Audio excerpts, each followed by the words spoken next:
Hello, and welcome back to another day of free-to-play here on Magic the Gathering Arena. Get the dish on the latest with me, Lord Rumfish. We are diving into the last part of the series on the Deckbuilding Toolbox Guide. We are talking about gold cards today, or multicolor. This includes cards that have off-color activated mana costs, or multiple activated mana costs. Strange cases like the Clay Champion, or cards like Dig Up. Anyway, it's all rares and mythics today. There's a lot to talk about. Let's get into it. Dig Up. So, this is a good one-of card to have in a green-black deck. Having it on the 1 mana side lets you fix a hand to where you may not have to mulligan. Find another land, fix your colors, get on into the game. Or if you have a 2-drop that then makes mana or finds another land, then you're in it at that point.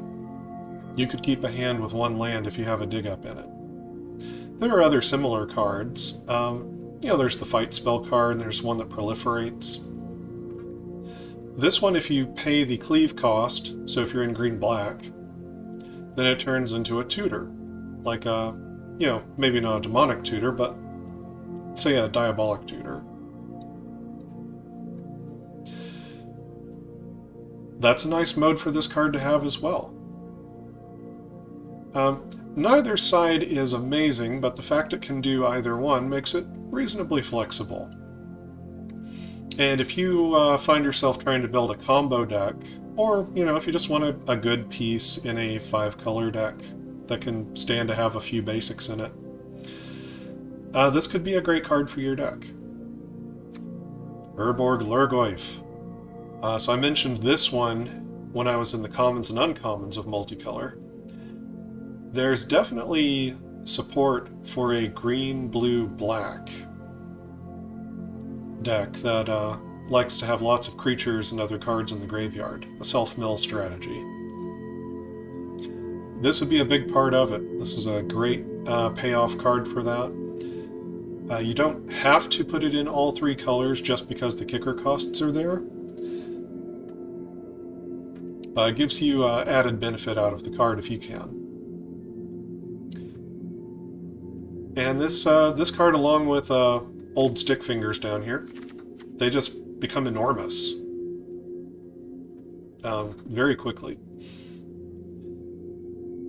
So a 2-mana card that can, outsize all of your opponent's creatures is a good deal.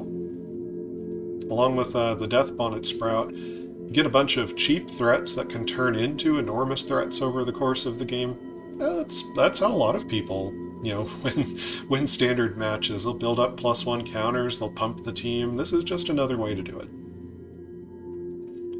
Overall, I think this card is good. It does not go into every kind of deck, though. It requires a more narrow deck. Dinnick, Pious Apprentice. This guy shows up everywhere. So a 2/3 lifelinker, like I mentioned in the common, uncommon portion of this. The 2/3 lifelinker for 2 mana is a great roadblock against an aggressive deck. Also plays well with cards like Rafine, who we'll talk about later, where attacking with a lifelink creature and then building up +1 counters on it, that puts you into a position where the opponent can't really race you for damage, unless you both have lifelink creatures, and then it gets kind of dumb. But he also shuts down graveyard shenanigans. I think it's a he. Yeah, I'm gonna go with he. And you can cast Dinnick from the graveyard. Turns into a 3/2 flyer, can get you clue tokens when creature cards go into graveyards from anywhere. So your opponent's creatures can trigger the backside of this card as well. Overall, there's just a lot of value packed into this card. And being good in the early game and good against aggressive matchups, it's nice to have this, if you can cast it. Harbin, Vanguard Aviator, pretty much just for the soldier deck. Harbin is a heck of a win condition for the soldier deck. How many you want to run is kind of up to you. It's legendary. But this is often the death knell. This is very often the card that when I'm sitting across the table from soldiers, this is the one I don't want to see, where I keep counting how many soldiers they have on the board. Harbin is the one who very often wins the game. Doesn't work for a wide variety of decks. It's a narrow card to craft. Ludovic, Necrogenius. So again, being a 2/3 for 3, people have used this as an early game drop to help fight against aggressive decks. Does a self-mill, so again, this could work nicely in a Sultai build where you want a self-mill strategy. Sultai being green, blue, black. And then you can turn into a copy of a creature card from your graveyard. He sets his power and toughness when he does that, and then he gets potentially extra +1 counters if you put more mana into it. Overall, Ludovic's a neat card. It's pretty good. In many ways, is worth running just as a 2/3 for 2. But he's got added value from the mills and added potential from transforming. So, overall, good card. Galvanic Iteration. This is more of a thing for sort of a combo deck. It doesn't quite go... I haven't seen a deck go infinite using cards like Galvanic Iteration. It's more like they set up a very nice synergy, is the kind of combos that this card makes. You know, people try to use this to make copies of Invoke Despair, for example, or they might try to copy, you know, cards that take an extra turn after this one, that kind of thing. You know, it doesn't outright, you know, make an infinite amount of damage or take an infinite number of turns, but if you can set it up, then usually taking 2 turns in a row is good enough, or, you know, casting a double or triple Invoke Despair, usually that's good enough. I would say it doesn't go in a wide variety of decks, but if you like brewing spells decks, if that is what really sets your heart to deck building, then you might want Galvanic Iteration in your toolbox. Coolcolor's Harvest. So this is very much, you know, a self-mill strategy type card, kind of narrow application. It's interesting, it can make a very large number of decayed zombie tokens, which can only attack once. But anything that makes this large of a number of token creatures is worth considering for various reasons. You know, if you've got Ellis Ilkor, then all of these zombies can drain the opponent out when they die. That's easy to get them to die. They also gain you life as they're entering the battlefield if you have Ellis Ilkor. If you have sort of aristocrats shenanigans, getting a big pile of creatures you can sacrifice might be what your strategy wants. This is a card to be aware of that it exists. It's never done all that much in Standard, but it's still interesting.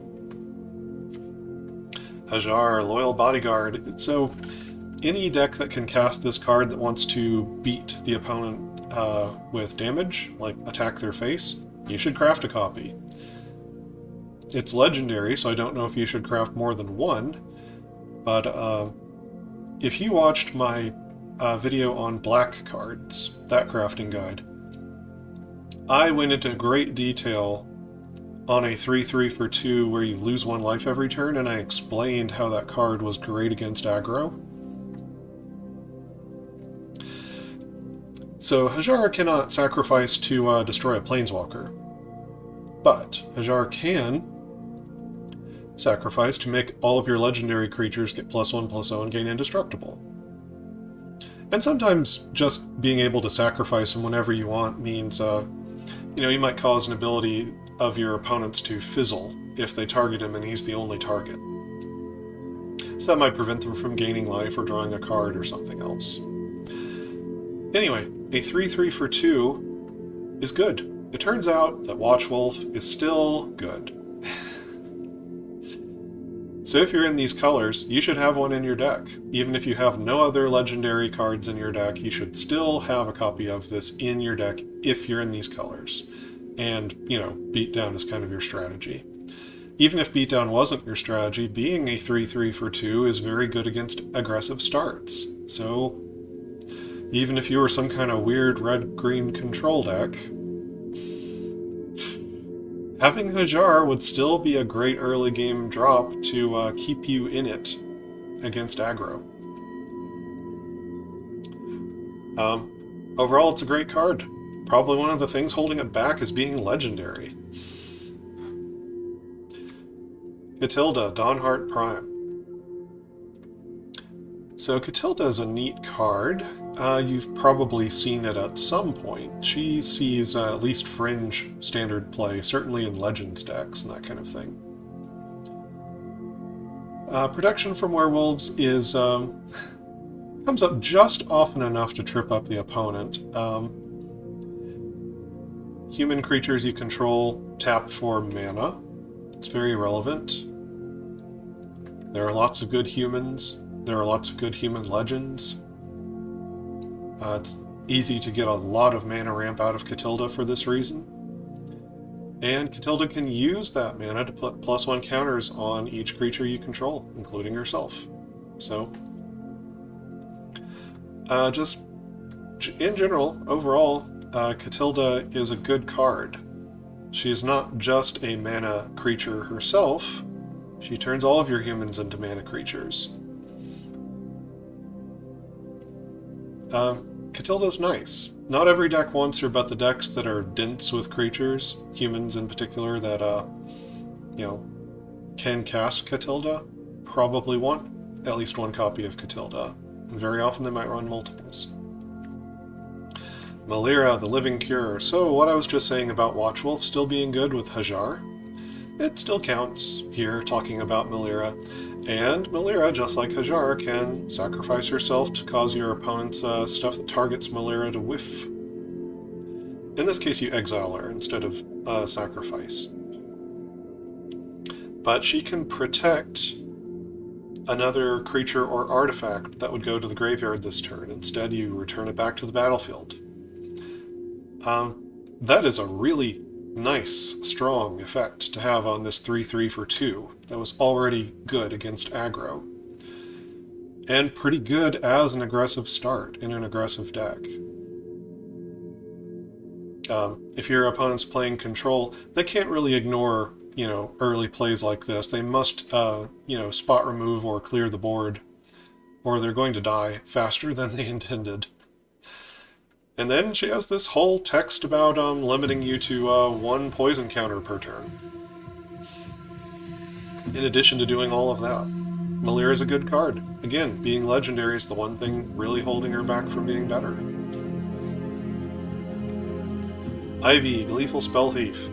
I would like to put a warning out there to the internet that Ivy might not be as consistent and as good as you want Ivy to be. Everyone's running this Venerated Rot Priest Ivy Gleeful Spell Thief deck. I have found it to be very inconsistent, and it's interesting to play against the deck. Really what you want to do is you want to get creatures onto the battlefield. Just consistently always block their toxic creatures, force them to use their combat tricks that way. If they get a hand where they have double Rot Priest and you can't kill the Rot Priest when they can't protect it, and then they get, you know, either a lot of spells or Ivy Gleeful Spell Thief, they might maybe be able to burn you out with poison. But very often I find the deck's pretty inconsistent, doesn't run particularly well, and often loses. So I just wanted to warn everyone out there that it might not be as good as you think. Now, if you still like Ivy and you still like building around this idea, not just with the Venerated Rot Priest, but in general, with other things like the Blue Drake that draws a card when it gets targeted, you might still consider crafting Ivy then, if you really like that style of deck. But consider yourself warned. I'm not so certain about Ivy. Old Stick Fingers. So, comes with the legendary drawback compared to the Urborg Lurgoyf. So, if you're thinking about which one, if you've got limited budget of how many rares you can craft, you might craft the Lurgoyf first, because you can have multiples in play, and then you might craft some Old Stick Fingers. The neat part about Old Stick Fingers is that it always hits creatures to mill on X. It skips the other cards and goes to specifically the next creature in line and mills that one. And that's very interesting, and with a fair bit of mana, that means you can guarantee hitting a lot of creatures into the graveyard, which is very nice for the Lurgoyf and some other creatures. So, Old Stick Fingers is very good in a self-mill deck when you have creatures like Deathbonnet Sprout, Urborg Lurgoyf, things that want to have a graveyard strategy. Is a narrow card. Does not go just into any old deck, right? Like Malira and Hajar could maybe go into any deck just because they're 3/3s for 2. And that is absolutely great against aggro. Old Stick Fingers requires a little bit of deck building consideration. It's not necessarily a 3/3 for 2, just, he's a cool card to keep in mind. Path of Peril. It's good to know what sweepers exist in the format. Some people are running this just for the 3 mana side, so they don't lose to an aggressive start. It's better, of course, if you're able to cleave it, so then you've at least got the option to have a creature board sweeper, even if it's for 6 mana. This card does some work in Standard. Some people use it. It's not the most amazing, but it's not the worst either. It could be worth a craft if you want to go this direction. Alchemist Gambit. So this is one of the only cards right now that takes an extra turn after this one, and you have to cleave it in order to do that. So if you do cast the cleave on this card and then you copy it with a spell, a copied spell remembers the modes that were chosen on it and additional costs that were paid. So if you copy this when it's been cleaved, you should get the full version of Alchemist Gambit, not the version that will lose you the game at the next turn's end step. If you're into the extra turns game plan, you might want some of this. It's out there. It's an option. Greasefang, Okiba Boss. So I think Greasefang's making more of a splash in some older formats that have some very dangerous vehicles. As far as Standard is concerned, I think Greasefang is just fine. If you want to make this deck, one of the only problems you might run into, a lot of good vehicles are rares. Right, if you want to hit your Reckoner Bankbusters, you might have crafted those along with me already, because it's one of the best cards in Standard and can go into any deck. So you might have the Bankbusters. You might not have the one that enters the battlefield and deals damage equals the number of vehicles you control. There's a lot of more niche vehicles that you're going to play in a Greasefang deck because it's a Greasefang deck. It's a good card, but there's a very specific deck it goes into. And that could lead you to burning a lot of wild cards in the process. Legions to Ashes. This is solid removal. Now, there are a lot of good budget options as far as removal goes at lower rarities. So unless you really like the idea of what this card does, or something comes along where you need to get rid of a permanent and all tokens with the same name, if that becomes a big thing in Standard, then it's good to know this card exists as an answer. So I wouldn't craft this just because you can get, commons and uncommons that'll be reasonable answers, but it's good to know this exists in the format in case something comes up. Kaito Shizuki. Square deal. All around, good Planeswalker. for your Mythic. You might have a copy or two, like me, so it may have come in the intro decks. That might be how I acquired mine. This Kaito is fine. He's good. Protects himself the first turn by phasing out. It's very relevant. You can minus to make a ninja and still be reasonably sure he'll be there next turn to do his plus. So yeah, just as 3 mana walkers go, Kaito is perfectly fine, perfectly good. If you run Kaito in your decks, you will find ways to make him useful. I don't think he's a must-have necessarily, but like I said, you might already have him. And he's worth experimenting with. Try him out. Ob Nixilis, the Adversary. So Ob is a card that's better when you're ahead. Right? So if you won the die roll, you get onto the board quickly, play your turn 2 Blood Thief. The opponent doesn't have something for it, swing in, then you sack it, you make 2 Obs. The one you want to keep on the table is the token, because the token's not legendary. So if you have more than 1 Ob, you can have multiple token Obs because of that. So you minus the real Ob, you plus the token Ob. Now you've got a devil, and you drain the opponent. And maybe they discard a card. Ob is great if you have an aggressive start. He's not as good if you're behind, right? Because then you're less likely to have a creature to sacrifice or to want to sacrifice a creature because you need it to block and trade or absorb damage. He can still come down and make you a devil. He's not, a dead draw if you're behind. But Ob is better in situations where you're at parity or ahead. And he can snowball the game for you at that point. Give him an inch, he'll take a mile, but when you're behind, he doesn't look very good. It's the main thing keeping him in check. It's a good Mythic, just generally speaking. A lot of people have forgotten about him. You'll still win games with Ob Nixilis if you craft him. It's a good card. Glissa Sunslayer. What's not to like about a First Strike Death Toucher? Just most creatures she kills in combat. What's there to say about it? Oh, but then if she deals combat damage to a player, then you can draw cards or destroy enchantments. There's plenty of those in Standard. Or remove 3 counters from target permanent. In my land deck building toolbox guide, I mentioned I didn't know of a way to take the counters off of the land that sacrifices to blow up permanents with mana cost X. Glissa is actually a way in Standard to do it.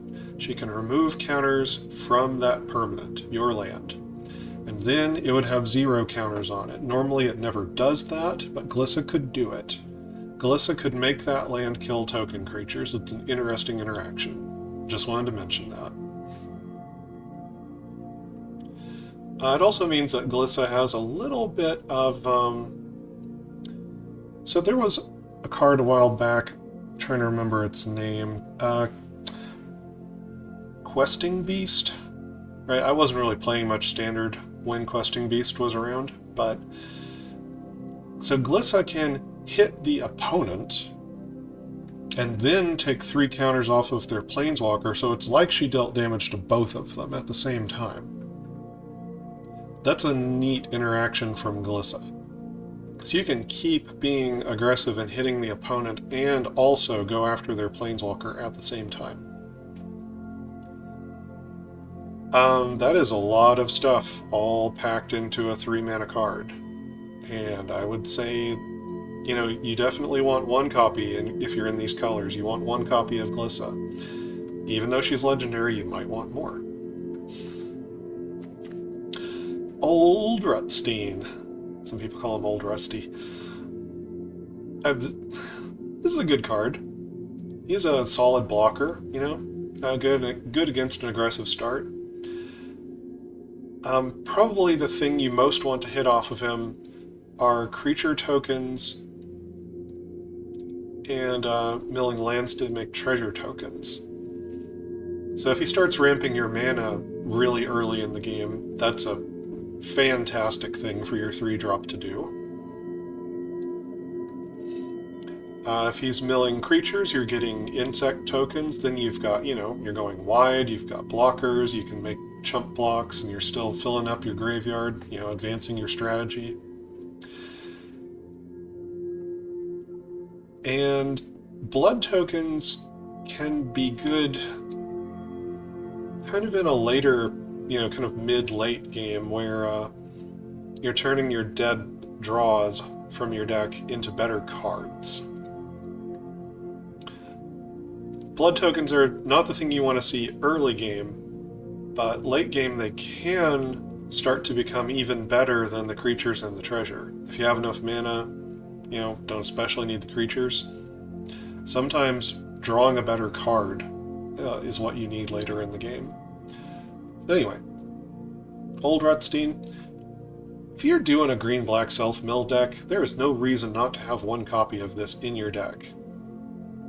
Right? You could get tripped up on the legend rule if you run more than one, but there's no reason not to have the one. You may already have it. I do. Tyvar, Jubilant Brawler. So, speaking of self-mill, here's another green-black card that mills 3 cards, then you can return a creature with mana value 2 or less back to the battlefield.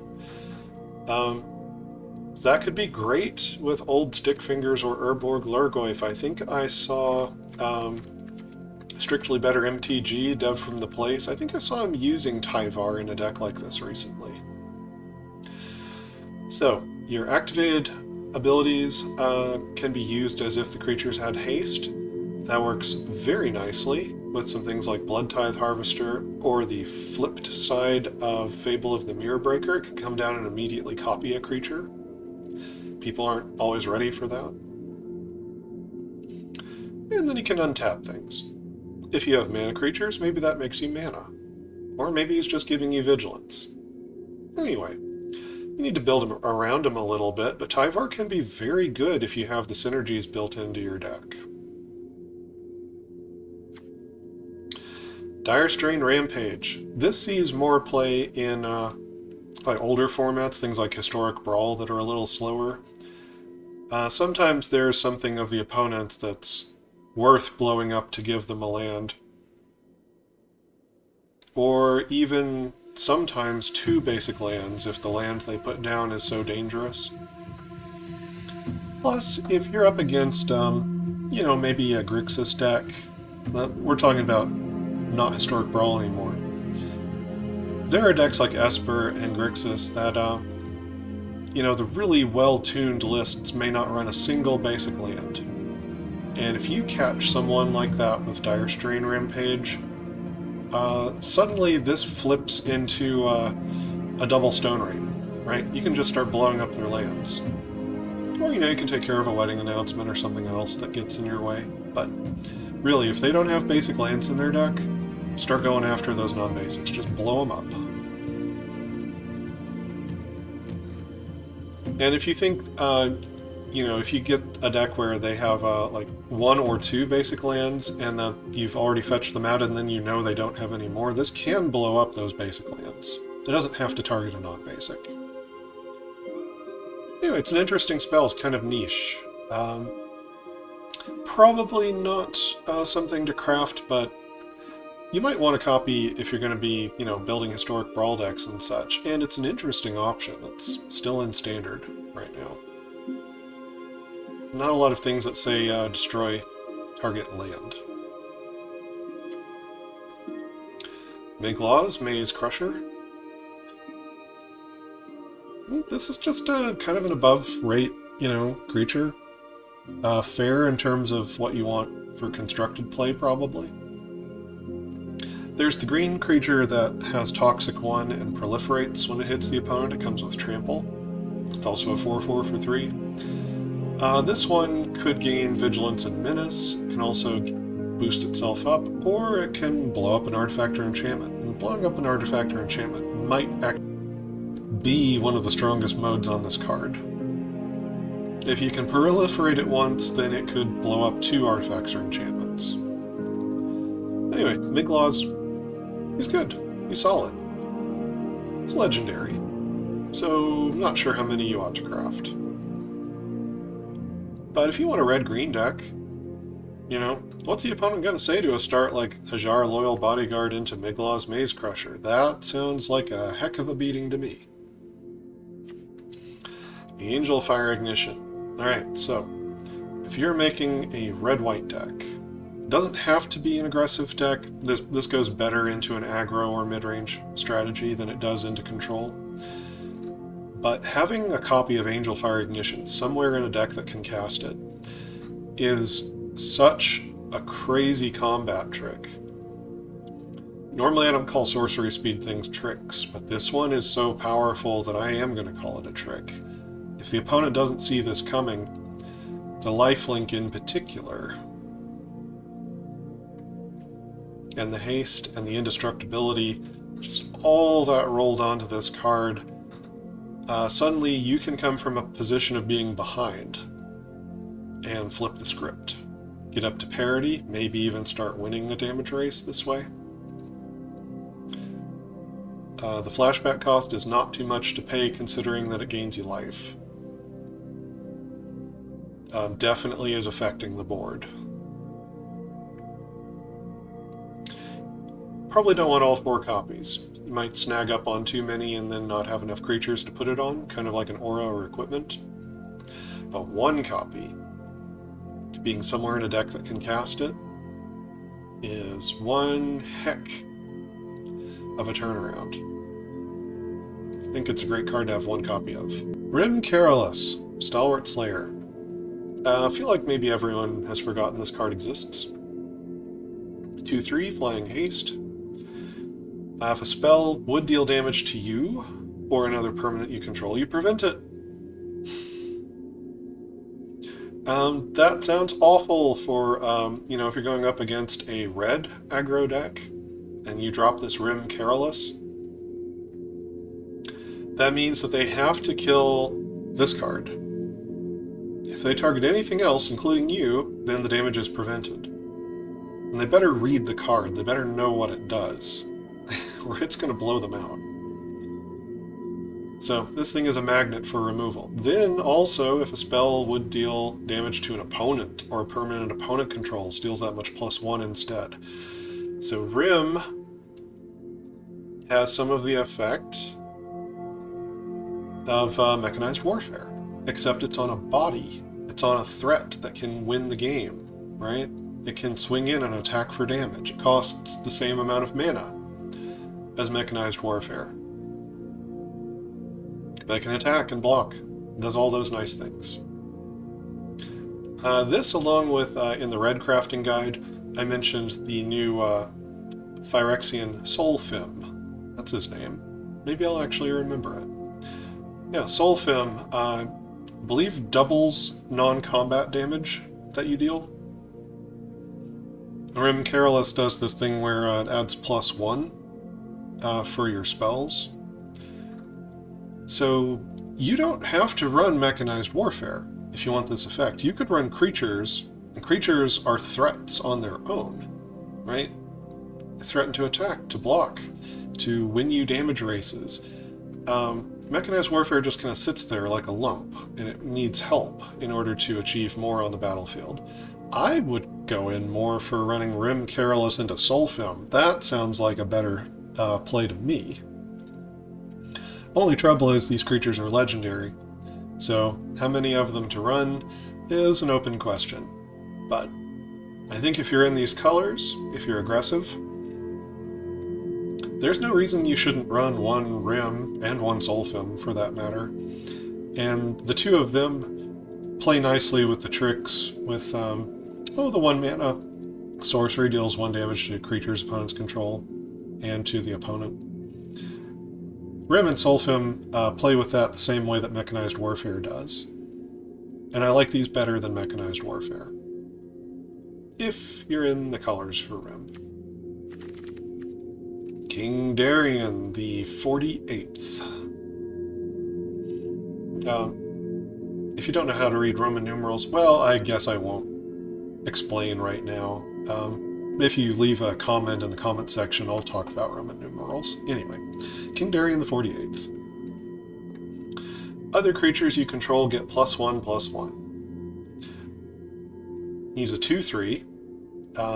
Pumps up the rest of your team. That's nice. Doesn't care about what creature type they are.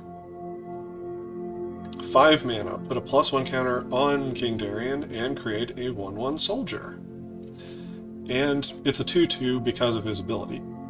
And then you can sacrifice him. Creature tokens you control gain hexproof and indestructible until end of turn. So, if you're a token strategy, King Darien can sacrifice to effectively counter Depopulate.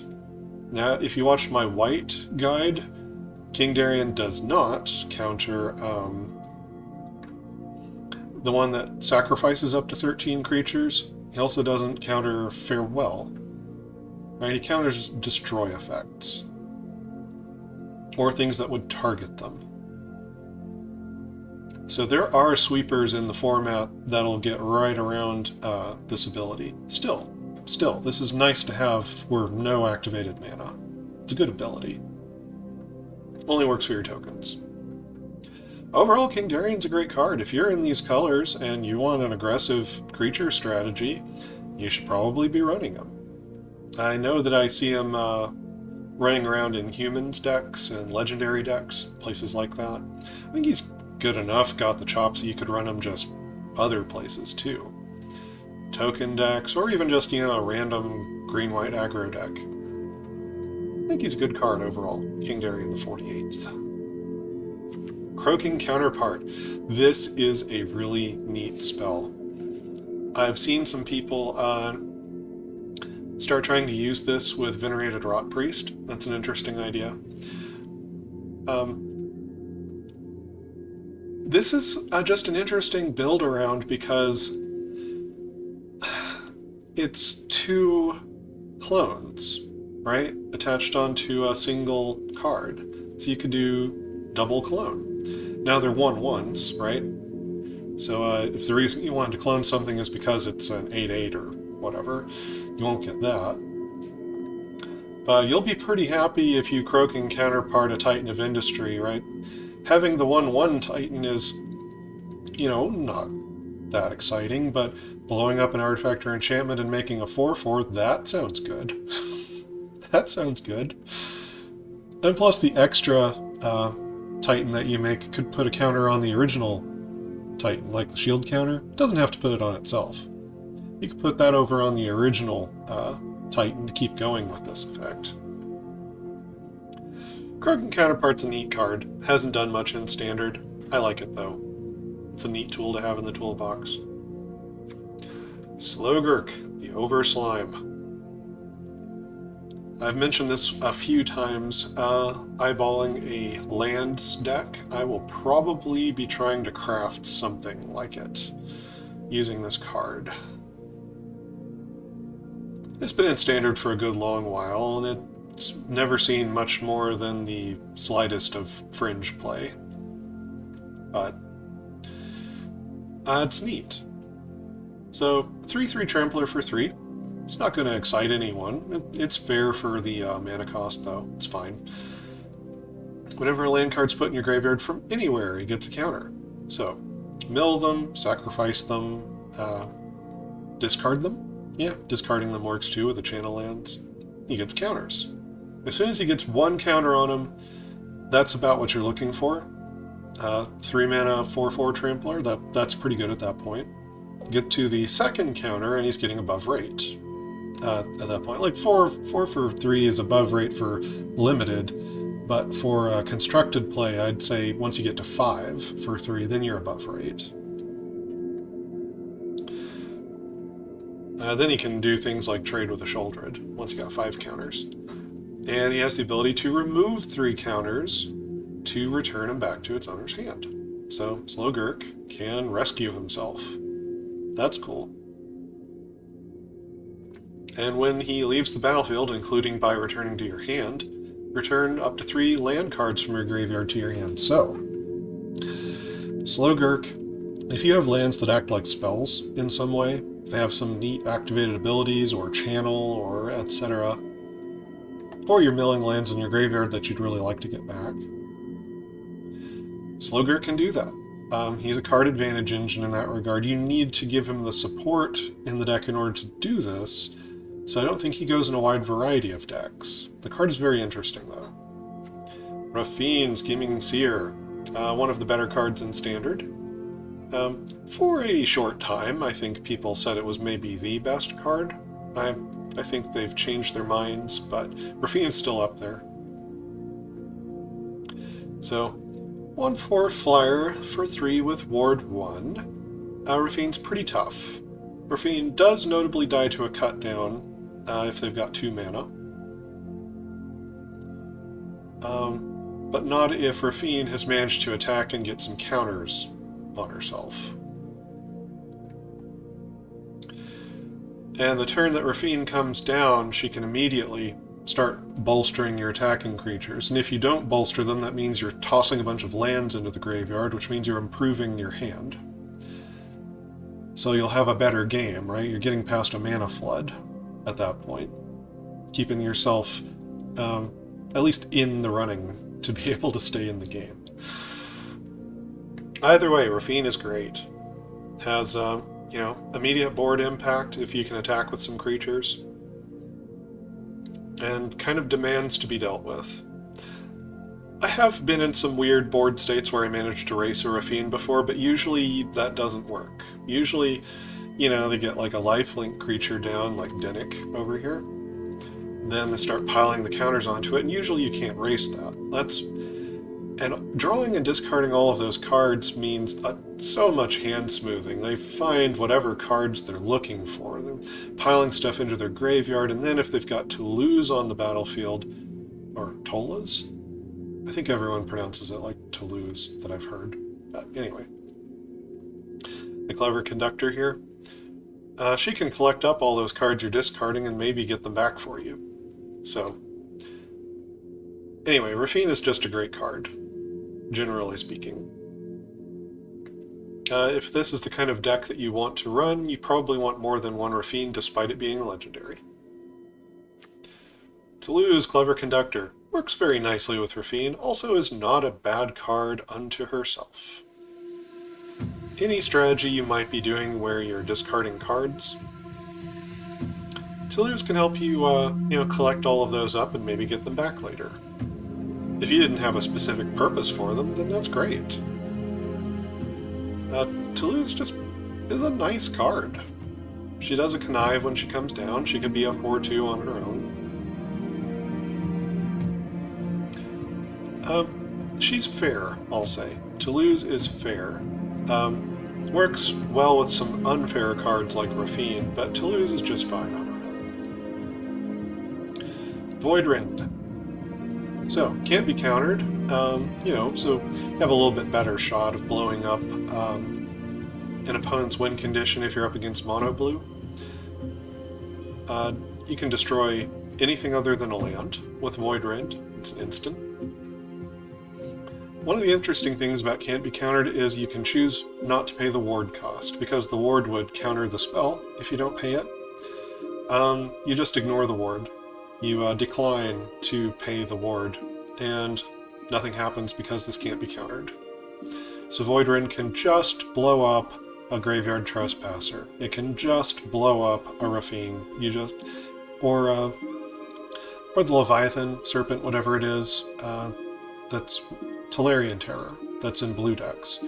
Again, the ward doesn't matter. They need to phase it out or bounce it or something. They can't counter your spell, and the ward doesn't counter your spell either. So Voidrend is a good card with not inconsiderable applications in Standard. You don't see it as much as you would expect to, considering, it has some relevant situations that come up that it neatly sidesteps. Sir, Eternal Schemer. So, one of the problems with Zur here is that a lot of the enchantments you'd really like to run are rares or maybe mythics. And this means that building a Xur deck is expensive from the budget perspective, and my accounts are free to play. Full disclosure, my main account I spent $20, 20 big smackaroos US, buying the $5 intro bundle for players and the $15 one. It gives you some gems and like the City of Brass Sleeve and whatever. So on the main account I have spent $20. On this account I've spent nothing at all. Other than that, these accounts are just free to play. And I don't see that changing. Maybe if this YouTube channel really takes off, and I become rich and powerful, and a Sphinx, then at that point, I will use my Sphinxly powers to buy gems in the game. But until then, Xur is kind of a money pit, a hole for all of your wild cards to fall into. So even though Xur could be fun, I can't recommend crafting them. Maestro's Diabolist. This is probably not worth a craft, but I wanted to mention it here. Maybe you have a copy or two. So, he's a 1/4 for 3. He's got Death Touch and Haste. Death Touch is nice. Makes him a good blocker. He can attack in, if you've got a reason that you want to do so. Maybe you've got, Kaido Shizuki. And that means you'd like to attack in to draw a card. Or maybe you've got ninjas. Anyway. When he attacks, if you don't already have a devil token, you make a tapped and attacking red devil. So any creature that can generate tokens, even if it's only one token at a time, right, to where they can't make multiples of it, these are good to keep up with for aristocrats decks. Also, they are ways that you can pile advantage onto the board, especially in aristocrats decks. If you have a way to sacrifice that creature and then trigger the next devil token, then you're building up value through these effects that you're sacrificing it to. It's not the worst. When it attacks, right, it's attacking with 2 power, 5 total toughness. If the devil dies, it deals another damage. So if they kill the devil, it's like you attacked with 3 power, with haste for 3. Really, the proposition of, being aggressive with this card is fine. It's fine. It's actually pretty good. And then generating creatures like this, I mentioned Lagomos, Hand of Hatred, and the budget options. He's another person that makes like a 1 creature at a time. Or in black, there's Jadar, the Ghoul Caller. He's a rare. Makes a Decayed Zombie token at the end of your turn if you don't control a Decayed Zombie, similar to how this one cares about you not controlling a devil already. And, all of them share colors. They're all in black-red. There's no reason you couldn't put them all in the same deck. And you could build up a lot of different things that generate extra creatures this way and make some kind of a funky aristocrats build. I like finding things like that to cobble together into a deck idea. Once you have enough of them, they can start to enable shenanigans. So, I think this card is neat. I think the total threat of damage with this, with the devil included and the devil's death. 3 damage, haste for 3, is good. I think Maestro's Diabolist might actually be a decent card. It doesn't work that well in multiples. So, you might just craft the 1 and see what you think of it. Broker's Ascendancy. At the beginning of your end step, put a +1 counter on each creature you control and a loyalty on each planeswalker. That's nuts. If you can get a bunch of creatures or a bunch of planeswalkers or a combination thereof onto the battlefield, Broker's Ascendancy really can't just run away with the game. It's a good card. It does demand a few deck building considerations. You want some way to be able to you know, have multiple things out, so you get like more value out of this card. And you don't just want the one counter return like fight rigging, you want this to like pile onto like 5 guys at the same time. And the opponent gets this sinking feeling if they don't have a sweeper. Endless Detour. I've seen Covert Go Blue use this in some control decks. So you can delay what the opponent's doing, or you can get back something of your own. Right? You can save your own permanent, save a card from your graveyard, get it back on top. You can also delay the opponent. It's a super annoying card to play against. It kind of needs the right supporting cast. Right? It's hard to just kind of shove it into any deck. But and then 2 Endless Detours. You have 1 in the graveyard. You cast this, target the Endless Detour in the graveyard, put it back on top. So then, you know, that one went to the graveyard. You draw the next one, put the next one back on top. That could prevent you from milling out 2 Endless Detours. Shauna, Purifying Blade. 3/3 lifelink. That's probably, you know, about good enough right there if you have a 3-color lifelink deck, life gain strategy. Or if you're just 3-color beatdown. This is a good body against aggro. This is really a good body against aggro. Then, at the beginning of your end step, you can pay X to draw X cards, where X can't be greater than the amount of life you've gained this turn. So, Shauna can also be a card draw engine in your life gain deck. Even though it can't just go into any deck, necessarily, I think Shauna's a good card. Shanna? I'm gonna go with Shauna. Archangel of Wrath. This card is spectacular. It's just amazing.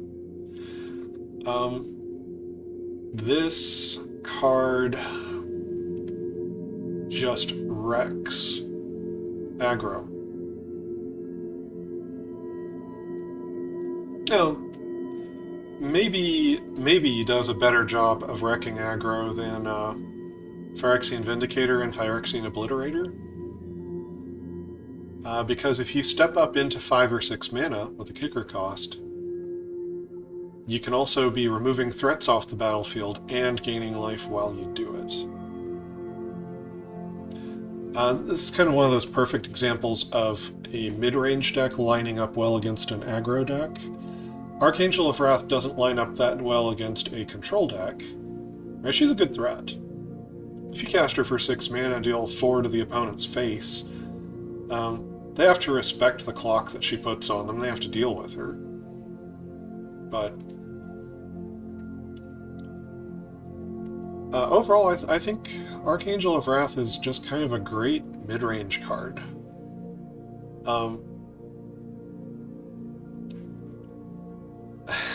This is one of the better multicolor cards you can craft, I'm going to say.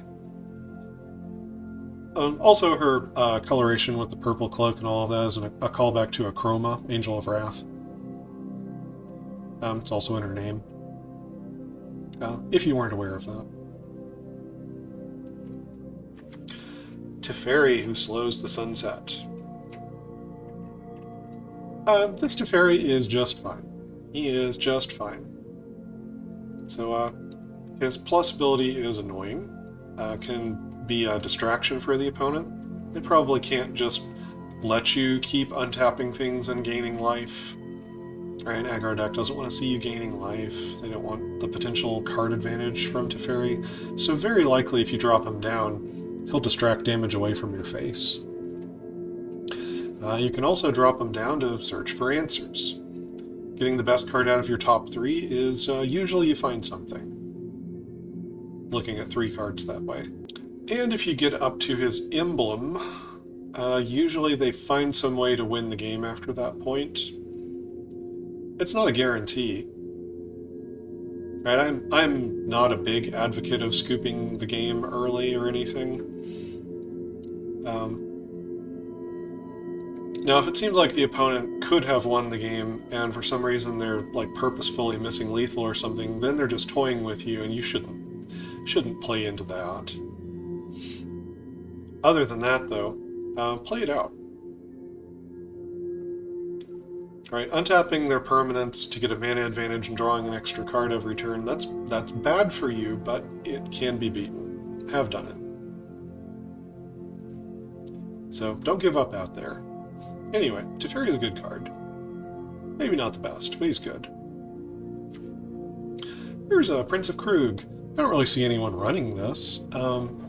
He's a little bit fragile, but giving it +2/+2 to creatures you control, they have to be artifacts. Requires, deck building considerations. That is a heck of a gigantic boost. It could make up for the creatures individually being, not quite as efficient as some of the other things you might have been able to play. And there are some good artifact creatures out there. I think in the blue guide I mentioned, the 2-mana Mythic, you can pay mana into it. It turns from having Defender into being unblockable right away. There are good cards you could put next to Urza, Prince of Krug, to make a deck. Wouldn't just go into any deck. And then there's this 6-mana activated ability where you make a token copy of an artifact, and it's a 1/1 soldier. The artifact you copy didn't have to be a creature to start with. You could be making a 1/1 Portal to Phyrexias, which would enter the battlefield and do its ETB trigger. It's just... that probably will never happen, but it could. Anyway, Edgar, Charmed Groom. Edgar's a good solid card. He's a nice brick wall to stick in the front of an aggro deck. May have to use multiple kill spells to deal with him. Not many people are doing exile effects at the moment, which makes him likely to flip into the coffin. Then they have to deal with the value from the coffin, and when the last counter is removed from the coffin, he comes back, pumps up the team. We've been making these lifelink vampires, and he's been on the battlefield in his transformed state, which means he doesn't have summoning sickness when he comes back. So he can attack right away with these pumped up vampires. He's better than you might think if you have not played against him. Also, works quite nicely in aristocrats. You can sacrifice him, you can sacrifice the things that he makes. Edgar's a good card. Radadrabic of Urborg. So in the black video, I was mentioning some shenanigans you might get into with some cards like Gisa or Kinzu, things like that. You could take the strategy even further, branch into white, run Radadrabic of Urborg. Now you can have these non-legendary zombie token copies of things on top of that. Your board state could just get... I don't know. I don't know. Frankly obscene at some point.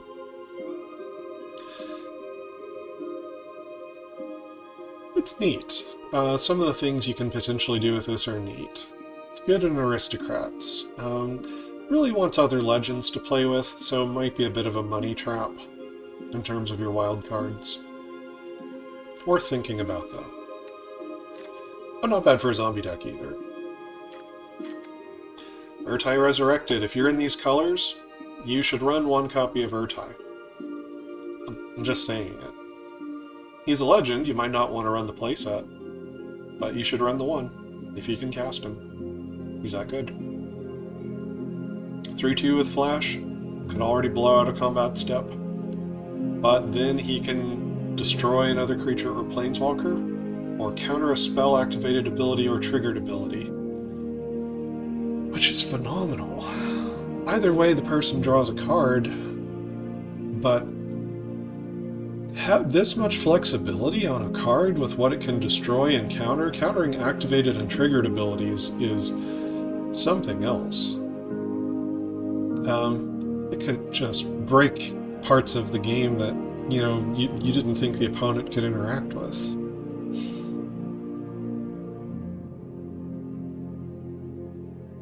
It's a good card. You should craft one. You should run one if you're into Mirror or any blue-black multicolor deck. Kaito Dancing Shadow. I think this Kaito's good. Yeah, I do. I don't think there's anything wrong with him. You might be able to, you know, use a static effect where you bounce a creature that got through back to your hand and do 2 loyalty abilities. He's neat. He's full of tricks. The drone that he makes is a very good creature. 2/2 artifact Death Toucher that leaves the battlefield, drains the opponent for 2. That has a very good battlefield presence to have. Yeah, I like this Kaito.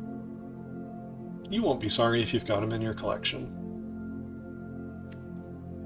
Saheeli, Filigree Master. Saheeli's good. So she really wants to play with some other artifacts in your deck.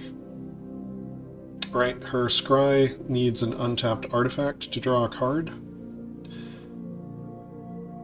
The -2 is just good for any deck. Protects herself very well. And then the Emblem plays nicely if you have a bunch of artifacts in your deck as well. So, Saheeli might not go into any deck, but she's very good. If you've got some artifacts in your deck, and with Reckoner Bankbuster, you probably do. If you were in my colorless crafting guide, you very well might. And Saheeli might very well be worth your time. Anjay, Maid of Dishonor. So the cool thing about this vampire, I mean, a 4/5 for 4 is already pretty thick, pretty good stat line that we're talking about here. And could make multiple blood tokens with other vampires. Blood Tithe Harvester is a vampire that's worth running in these colors. You've probably got Blood Tithe Harvester in the deck, so you could make more blood tokens, triggering off of this card. And she can sacrifice a creature or blood token to drain the opponent for 2. She's good in Aristocrats. In particular, this card, I think one copy, is great in the Anvil deck. Right, she comes in, makes a blood token, makes your Blood Tithe Harvesters make more blood tokens. You might be running the red vampire for 1, Vildarn Epicure. Comes in, pings the opponent for 1, makes a blood token. Right, if you've already got this vampire sub-theme running through your Anvil deck, run 1 copy of Anjay. She can make those cards have additional value. And then she can take those extra creatures and blood tokens and drain the opponent even more, and the Anvil's already doing that. So she just kind of fits right into what the Anvil deck is doing, and she's kind of an unexpected, like, potent 4-drop in that deck. They're used to seeing a lot of, like, little dorky creatures from your deck when you're running Rakdos Anvil. This one will be a surprise. They might have already blown their good removal spells dealing with your smaller creatures up to this stage of the game. So, I think 1 copy of her is a really neat call for that deck, and not bad in other decks that have vampires. So, definitely keep 1 copy of her in mind. Mishra, claimed by Gix. So, Mishra and the Dragon Engine are both not bad cards. I certainly wanted to mention Mishra here. If you're in a red-black beatdown deck, you don't have to have the Dragon Engine. This attack trigger happens, you know, even if Mishra is not attacking. So you could drain the opponent out and kill them without even dealing any combat damage if your board has gone wide. He's a 3/5 for 4. That's respectable. Respectable stat line, and his attack trigger ability is very nice. It can have an immediate board impact. The life gain can help you win a race against another deck. Him coming down as a 3/5 blocker is good if you're in a race. He's hard to get through. And then, of course, If you do run Dragon Engine, and you run this card, then he might flip into Mishra Lost to Phyrexia. I have beat a flipped Mishra Lost to Phyrexia. If the opponent is too far behind when they get this card, or too low on life, they might not win the game. But they're very likely to, I'll say. Anyway, he's fine. If you don't have the Dragon Engine, you probably just want the one copy as a neat trick that's high on your curve in a beatdown deck, aggro. Namata, Primeval Warden. Namata's good. When I talked about black cards, I mentioned, you know, the Shade that exiles your opponent's creatures. I also mentioned Gisa that exiles your opponent's creatures, and then you gain control of them. Anyway, Namata does this effect. You exile your opponent's creatures. Namata gives you 1/1 Saprolings instead of decayed zombie versions of them. But Namata's good. She's a 3/4 with reach, gives you Saprolings, and then you can sacrifice Saprolings to either pump up the Namata or to draw cards. This, you know, creature exile effect really hates on a lot of strategies. I mentioned this as well with Kumano Faces Kakuzan, right? That effect is really strong. Namata's effect is strong. The Shade's effect is strong. Gisa's effect is strong. Lots of people depend on their creatures hitting the graveyard. Getting dies triggers, right? Like the Dragon Spirit Cycle from Kamigawa. Things that hate on that happening are effective. And they are better, they're less niche than they seem like they are. So I think Namata is a good card. Arlen, the Pack's Hope. You probably have some copies of this. I think it comes in one of the intro decks. She can minus to make 2 wolves, and that is already, you know, a good deal for your mana. You paid 4, you got a pair of 2/2s. Square deal. Now you've still got this Planeswalker sitting around, and she starts the day-night cycle. She can also plus to let you cast creature spells like they have Flash. And creatures you control enter with an additional +1 counter. If you can really make use of the Flash, or really make use of the +1 counter, that's nasty. Alright, if you get... like, if you're playing that green deck with, the Phyrexian Worm that lowers the mana cost, turns it into like a Phyrexian mana, and gives creatures counters as they enter the battlefield. Arlen could double up on that effect. You could get an absurd number of counters on the creatures you control with Arlen. And that card might work well together. Arlen can also flip to Night. On the Night side, she generates mana, which is nice. Might go well into a ramp deck. Right, you get her down for 4, flips to Night, you add another 2 mana. So you already, you know, theoretically had 4 mana to get her in play in the first place. So maybe Arlen the Moon's Fury could take you up to 7, right, to cast Titan of Industry. Things like that. That's fun. Or, you know, in a kind of 5-color deck, maybe plus you up some mana, get you towards Atraxa. She can also, for 0, turn into a 5/5 werewolf with Trample Indestructible and Haste. And just kind of win you the game as a werewolf. Anyway, Arlen is not the most exciting planeswalker, but I think she's one you already have access to, and I think she's good. I don't think she's so good that you necessarily run multiples of Arlen, but if you're in these colors, there are many different ways that Arlen can generate value for you, and I think she's a good card. Helena and Elena, partners. This is an incredibly dangerous card in these colors. First strike and reach, 2/3. Helena and Elena's not bad stats, right? Just on her own, on their own. But at the beginning of combat, You put at least 2 +1 counters on another creature where X is Lana and Elena's power, and the creature gains haste. So your creatures that come down after this gain haste. They also come down at least 2 points bigger. And it can be more than that if you bolster Alana and Elena's power. And there are certainly ways to do that. It can get pretty absurd. Astor, Bearer of Blades. So, I like Astor, I think, with some of the new equipment that's come out with 4 Mirrodin. A lot of that 4 Mirrodin equipment have really high equip costs, and having Astor would lower their equip cost down to 1. And at that point, you're getting, kind of an on-curve creature on the front side of the equipment, where it's kind of a fair deal for the token and the buff that it gives to the token. Then Astor makes it to where you can shuffle that equipment around easily. That seems like a really nice interaction to me. So, I think Astor could have some play in a new equipment deck. Doesn't go into a wide variety of decks. Oh, he also makes vehicles better. It's worth noting. Could have some play to that as well.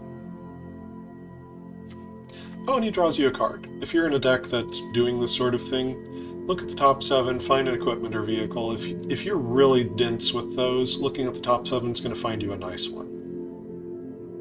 I think Astor is a good card.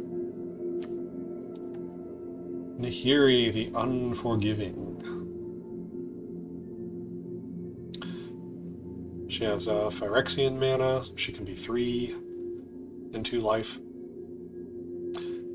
So, she can plus to provoke a creature into attacking, and it must attack a player. It can't attack a planeswalker. She can plus to rummage, discard a card, and draw a card. That's nice. There's a lot of decks that are doing reanimator strategies right now in Standard, and having more of that available is useful to that kind of strategy. Filling up the graveyard is nice for a variety of situations. And then Nahiri can use the graveyard. She can exile a creature or equipment with mana value less than her loyalty, make a hasty token, and it exiles at the beginning of the next end step. That could be good enough. As long as you're pressuring the opponent, she could keep doing this turn after turn. Once her loyalty's high enough, it doesn't cost her any loyalty to do this ability.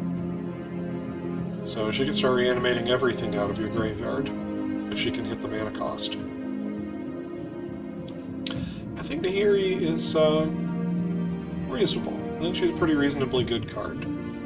Not like the tops or anything, not the best. Kind of, there's only so many decks that want Nahiri, but I think she's alright. Ajani, Sleeper Agent. I think Ajani is kind of a trap. Its +1 is not very good. If it's creature or planeswalker, you put it in your hand, otherwise you put it on the bottom. This could mean that he forces you to scry away sorceries and instants and such, or lands, that you actually wanted. Well, okay. He doesn't force you to, it's a May ability. But there's many times I've seen Ajani in play where his +1 is whiffing. The -3 is strong. Distributing 3 +1 counters, giving them vigilance. That's a strong ability. Pretty relevant to the board. -6, the emblem can kill people. Target opponent gains 2 poison counters when you cast creatures and planeswalkers. I have died to it before. But overall, Ajani doesn't impress me that much. I don't know that he's worth crafting. Sigarda, Champion of Light. There are enough humans in Standard that Sigarda is a reasonable craft. She's a little bit narrow, though. 4/4 Flying Trampler is not good enough on its own. You really want the humans boost. And then if you have Coven, look at the top 5, get a human card, put it in your hand. So yeah, Sigarda really wants a humans deck. Doesn't go into every deck. But if you really want to build the humans deck, then you probably need Sigarda. At least one. Obscura Interceptor. I don't think Obscura Interceptor is as good as Urtai.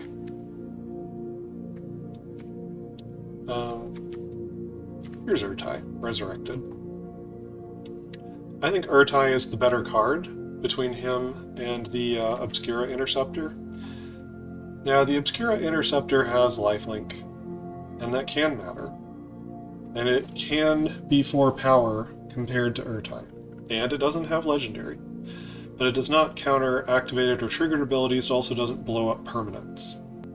It can counter an uncounterable spell, because it returns it to its owner's hand. So you haven't actually countered it, right? This is a tempo play. You haven't gotten rid of it. But, you know, some card like Thrun could be on the stack and you could bounce it back to your opponent's hand, which is not countering the spell. So, the Interceptor and Urtai have somewhat different use cases. But overall, in terms of a 4-mana flash creature serving this kind of role in your deck, I think Urtai in general is the stronger choice. Maybe you would run both. Soul of Windgrace, this is the 5/4 cat guy I was talking about. I did not mean Jetmir, I meant the Soul of Windgrace in some of the earlier videos, where I was talking about a 5/4 cat guy who can get you lands. Soul of Windgrace is a good card. Just straight up is a good card. It's very easy to build your deck to take advantage of his ability. You can use the Streets of New Capenna lands that'll gain you some life as you pull basics out of your deck. After rotation, you can still use Terramorphic Expanse and Evolving Wilds as common options to do this effect. You can also run plenty of sacrifice lands, like the new Sphere lands, or the draw a card dual lands from Streets of New Capenna. There are various ways. The channel lands that you, from Kamigawa, cycle to the graveyard to do an effect. There are many various ways to get lands in your graveyard and to get benefit out of the Soul of Windgrace. You can also take the opponent's lands out of their graveyard. And then he can discard lands to do effects himself. If you didn't have them built in already, he gives you the option. This is just a good card.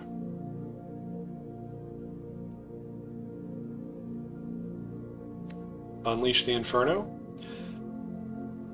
This card is good. 4 mana is a little bit much, sometimes in Standard, but it definitely threatens to blow up 2 permanents at the same time, and that is very, very nice. The main thing I would say is don't forget this card exists in the format. This card, like Lauren of the Third Path, the white card, this is another card that can deal with both sides of Fable of the Mirrorbreaker. The token comes down, you burn out the token, you can target an artifact or enchantment with the excess damage. This can then kill the enchantment itself. Lauren costs 3, this costs 4, but Unleash the Inferno is just a nice answer to have access to in your deck. Zayatora's Envoy. Good creature, especially because of the Blitz cost. So you can play something without paying its mana cost off of the combat damage trigger on this. If you can manage to set it up somehow by scrying something expensive to the top of your library, it has to be equal to or less than the damage dealt, though, which could be a deck building consideration unless you can consistently pump up the Envoy's power. But 5 mana or less is not that much of a deck building constraint either. I think this card is good, I just think people have not found enough of a home for it yet in Standard. When I see it across the table from me, it usually does good work. It's usually really helping my opponent out. Fleetfoot Dancer. This is another one you don't see much. Trample, Lifelink, Haste. That is one heck of a 4-drop right there.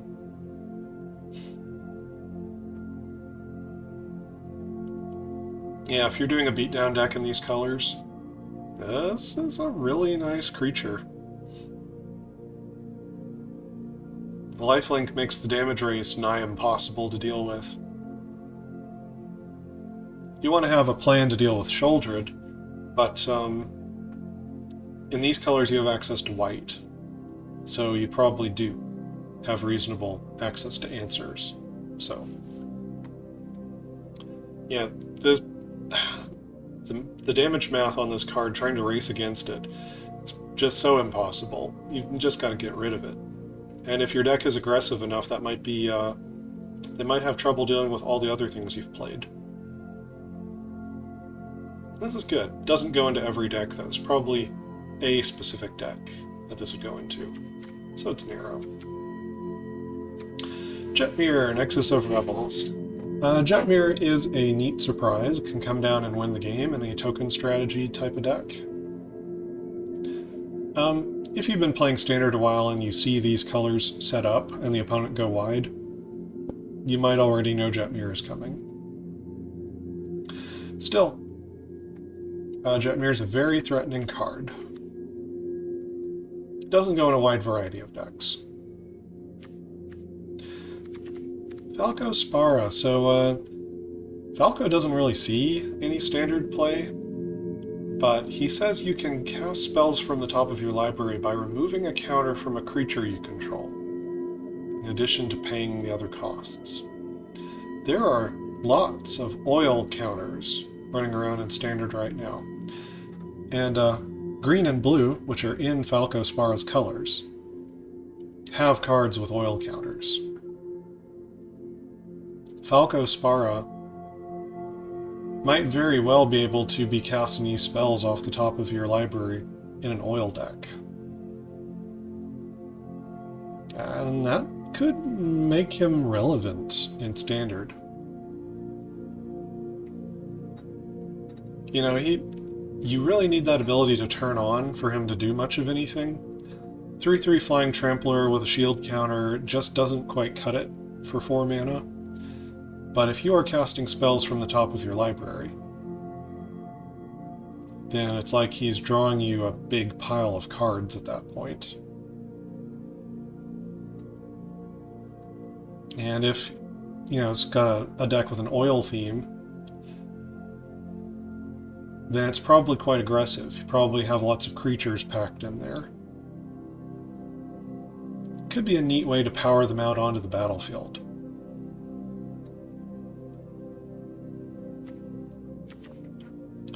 Hinata Dawncrowned.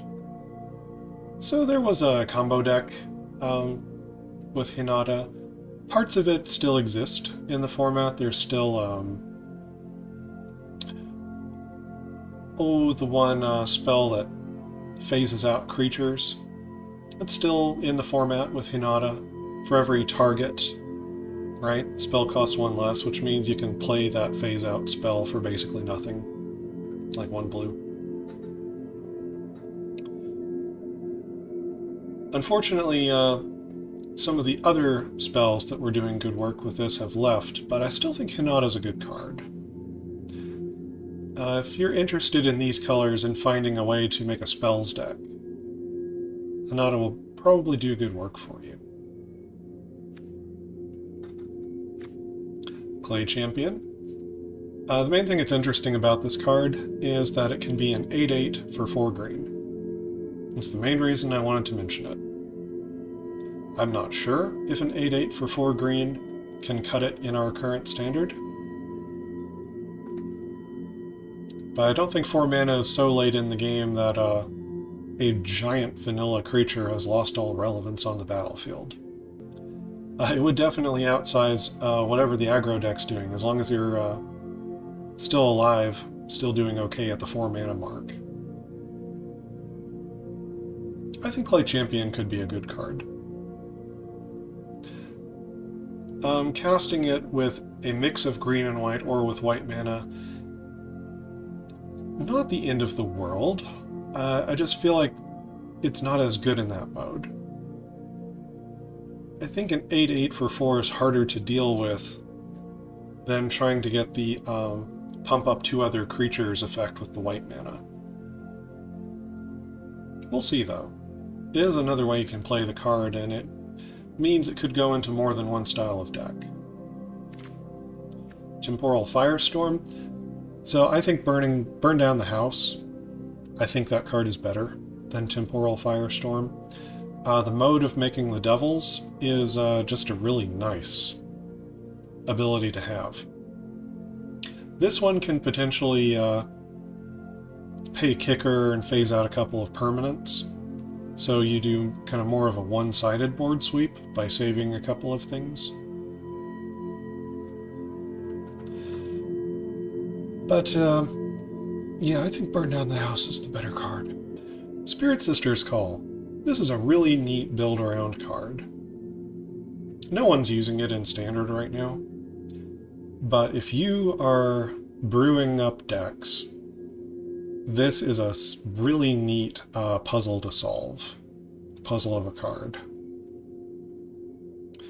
And I think this could very reasonably be reanimating, you know, one with the Multiverse and Portal to Phyrexia and whatever else out of your deck. You just have to think about it a bit. But if you get the card working, it doesn't just reanimate something once, it can do so every turn. And the things you bring back will exile when they're removed. Maybe that's one of the reasons people don't like Spirit Sister's Call. But I think this card is very powerful, and I feel like there's a great deck or two, or maybe multiple, because you can do it with any permanent card type. I suppose you could even do it with land. It doesn't seem like 5 mana is the most efficient for doing that with land. But you could. Anyway, I think Spirit Sister's Call is good. Lisa, Forgotten Archangel. 4/5 Flying Lifelinker is not a bad card. And then, whenever another non-token creature you control dies, you return it to owner's hand at the beginning of the next end step. If a creature an opponent controls would die, exile it. So Lisa has this, you know, exile hate of the opponent, similar to some other cards that I've talked about being good, such as Namada, and the Black Shade, and Gisa. Lisa does this as well. She also saves your other creatures, which means she's a removal magnet. You have to get rid of the Lisa before you can get rid of the other things. Otherwise, they just bounce back to hand when they die. And a 4/5 Flying Lifelinker is one heck of a roadblock, not just for aggro, for a lot of decks, really. And a pretty good win condition. She's a good card. Kitose and the Silent Spider. Kitose's not a bad card. Kitose can come down and strip the cards out of your opponent's deck, as long as they've got one thing in the graveyard that you want to hit. Then you have the option of casting it yourself.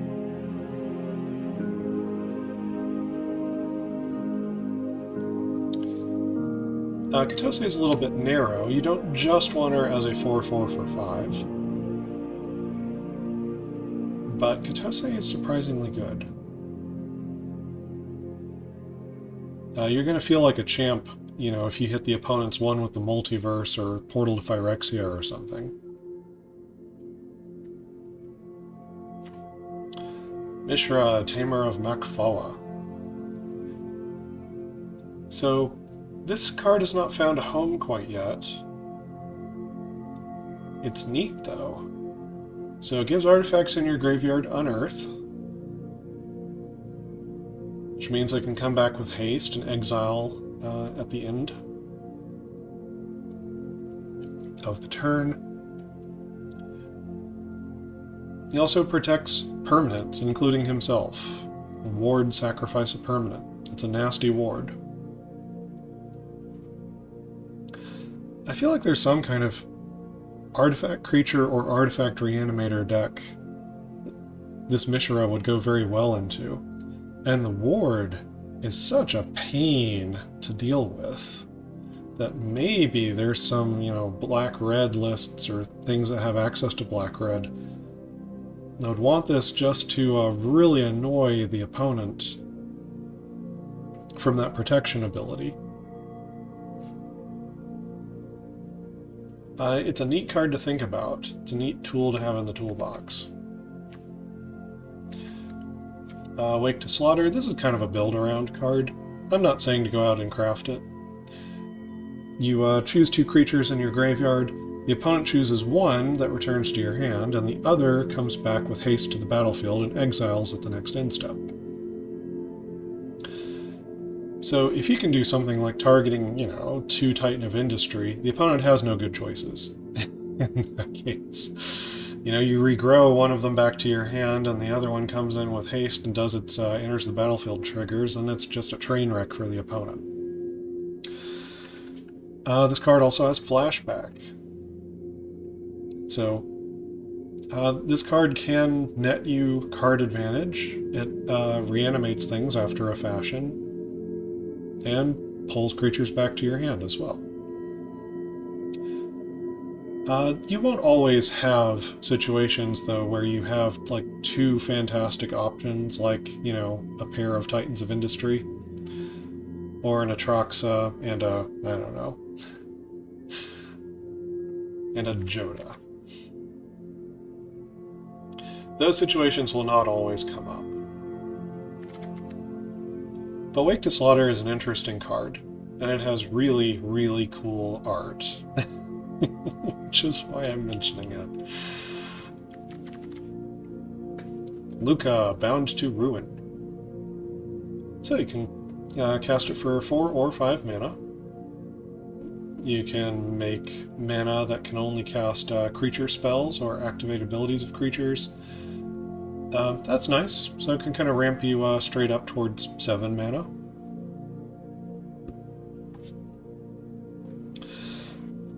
-1. Make a 3/3 beast with Toxic 1. It's a pretty nice creature to make with just a -1 ability.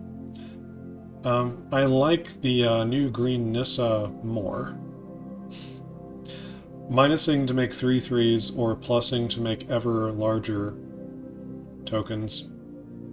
Nissa seems stronger in that regard, but Luca can come down for 4, and he has other abilities. You can also -4 to deal X damage divided as you choose among any number of target creatures or planeswalkers. X is the greatest power among creatures you controlled as you activated this ability. I take that wording to mean that if you use this -4, the opponent removes your highest power creature with an instant, that this ability, the way it's worded, alright, that you controlled as you activated this ability is going to remember what that power was. And so the opponent can't affect it, basically. Can't change the number at that point.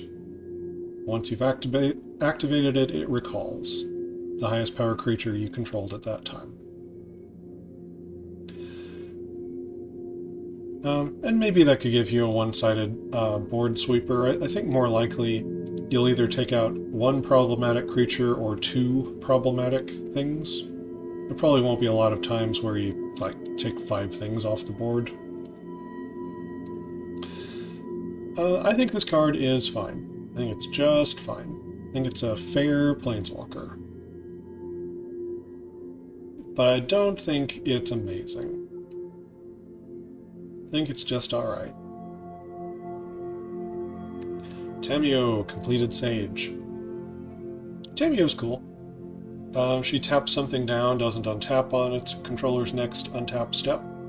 It can be an artifact or a creature.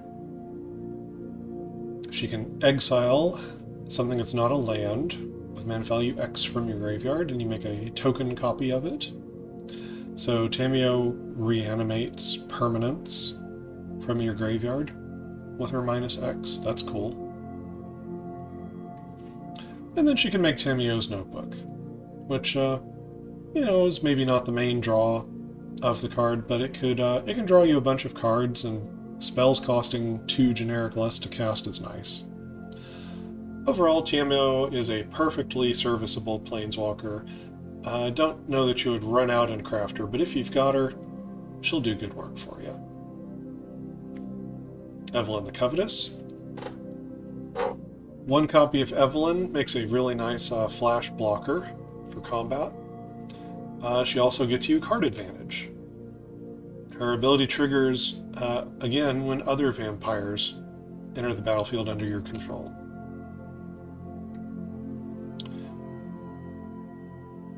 Now, you can only play these cards once each turn, but if you notice that one of them's an instant or has flash, you can save that card to cast on the opponent's turn, so that you can make the most out of your Evelyn. And other than that, there's not a lot to say. She's pretty good. Bloodtithe Harvester is in her colors. It's a vampire you're probably running anyway. There might be better cards you could play, but Evelyn is really good. She'll draw you cards. You can cast your opponent's cards. They hate that. Hostile Takeover. So this is a sweeper that I pretty much never see anyone play. It's in Grixis colors. I think that's the Maestros in New Capenna. So you can make a creature a 1/1. You can make another creature a 4/4. And then this deals 3 damage to all creatures. So, you can make sure your opponent's biggest creature gets hit by this, by making it a 1/1. You can make sure one of your creatures is too big to be hit by this by making it a 4/4. And in a lot of ways, I think this makes this a one-sided board sweeper.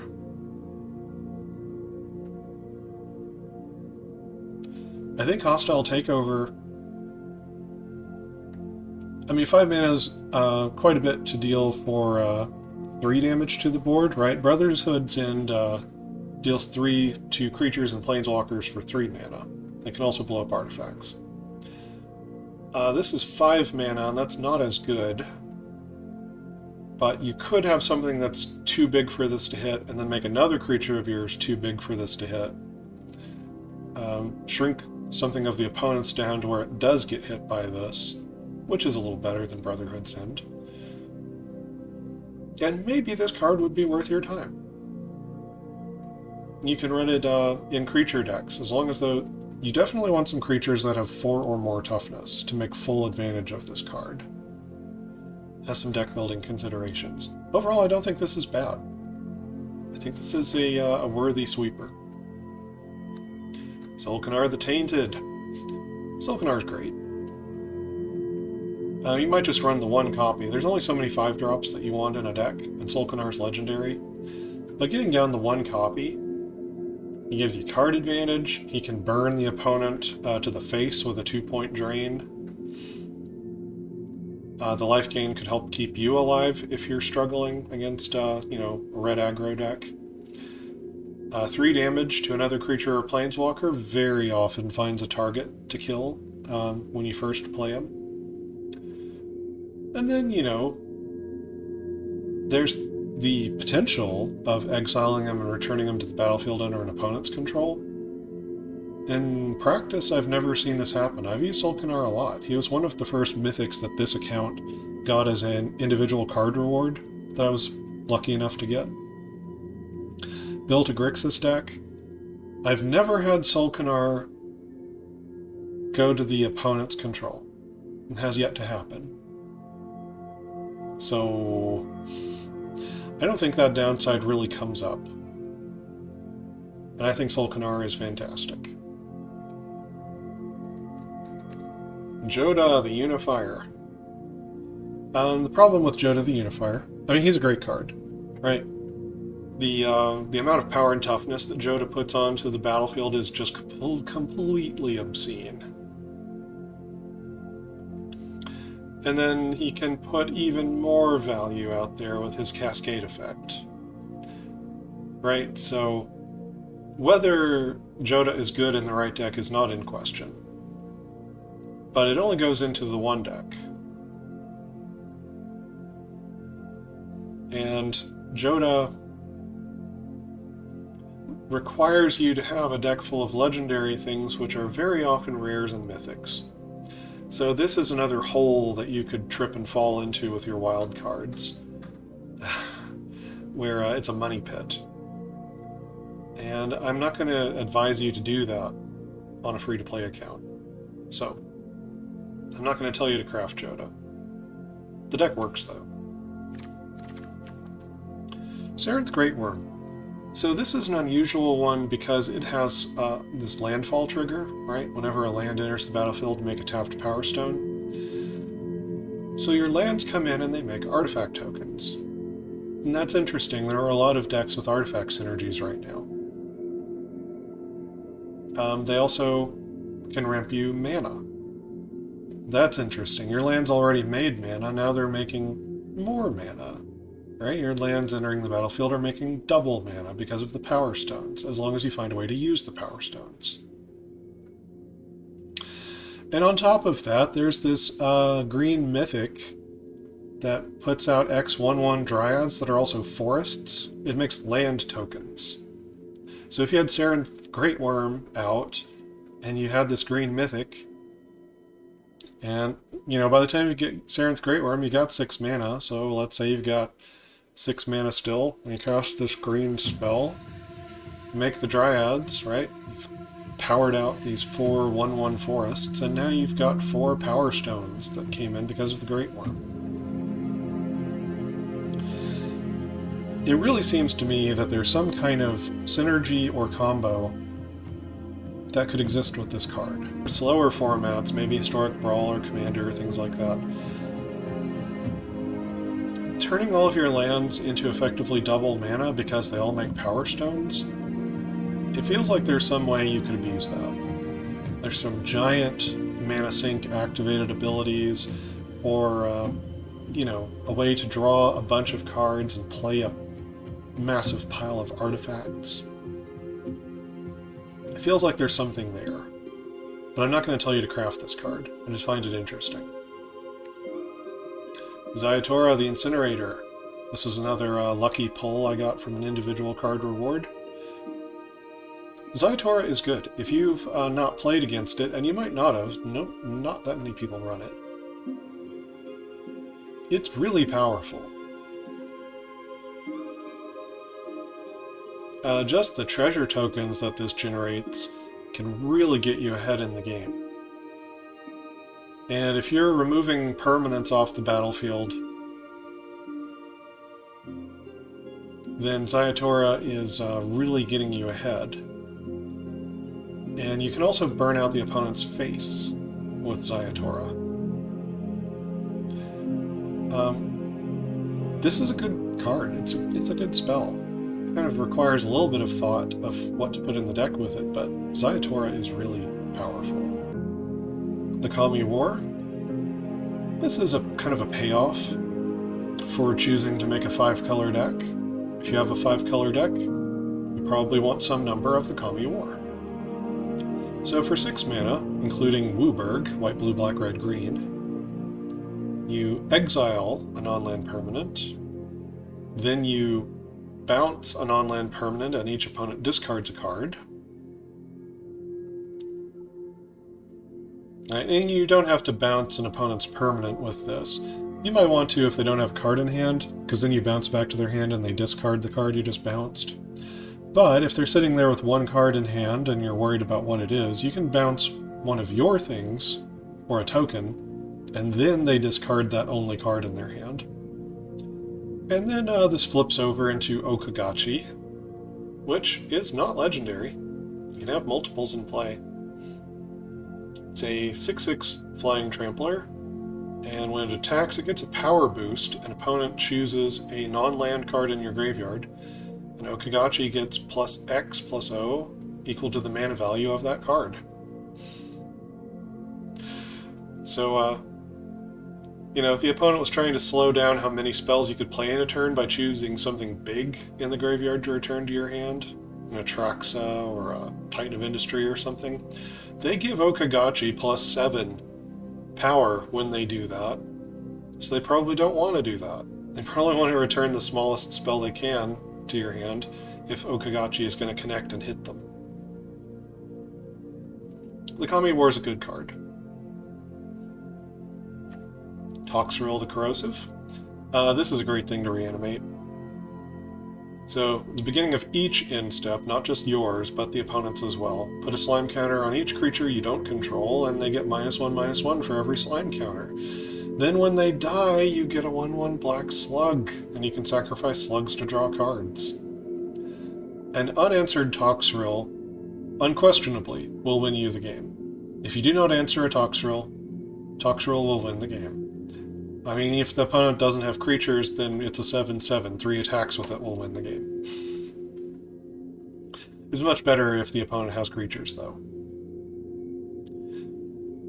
This is a great spell. Great to reanimate. Not as great to cast it for 7 mana, but still pretty great. I find it hard to put it into a deck if I don't have the blue mana. I really love to be able to unlock all the aspects of a card when I run it in a deck. So I really like being able to have access to the blue mana so I could sacrifice slugs to draw cards. But overall, Toxrill is just a great creature. Gaia, Intangible Slayer. So, it costs a lot of mana. It doesn't work well in multiples because Planeswalkers are legendary, but Gaia is just absurdly powerful. Can deal with creatures or enchantments, and turns them into 1/1 spirits, even if they weren't creatures before. Now you've got your 1/1 wedding announcement flying around, making tokens. You can also draw 2 cards. Who cares if the opponent scries 1? You drew 2 cards. You can also win the game. Each opponent loses 3 life and you gain 3 life. That's her +2. She pluses up to 8 loyalty doing that. And you could just keep plussing her if the opponent's close to losing the game from damage. She has hexproof. You can't be killed by anything targeted. And there's a limited number of sweepers that exist that kill planeswalkers. Farewell does not do it. Some of the other good creature sweepers do not do it either. And some of my other crafting guides I have mentioned some cards that will sweep her off the board. Karn Silex will do it. Urza's Silex, or whatever it's called in white, will do it. There are ways. There are ways to kill an untargetable planeswalker, but there's not many. So you might very well consider crafting 1 copy of this Kaya to put as a top end in a deck that can cast her, because she's so impossible to deal with. Ovika, Enigma Goliath. Ovika seems like a powerful card to reanimate. She's hard to kill. She's got Ward of 3 colorless and pay 3 life. That's a serious commitment from the opponent. 6/6 flyer is nothing to sneeze at, and when you cast non-creature spells, such as maybe one with the Multiverse or Repair and Recharge, as examples, right? If you're already doing the Reanimator deck and you're casting Reanimator spells, and things to discard cards into the graveyard, like Fable of the Mirror Breaker, or that blue-white draw discard spell that I mentioned in the commons and uncommons.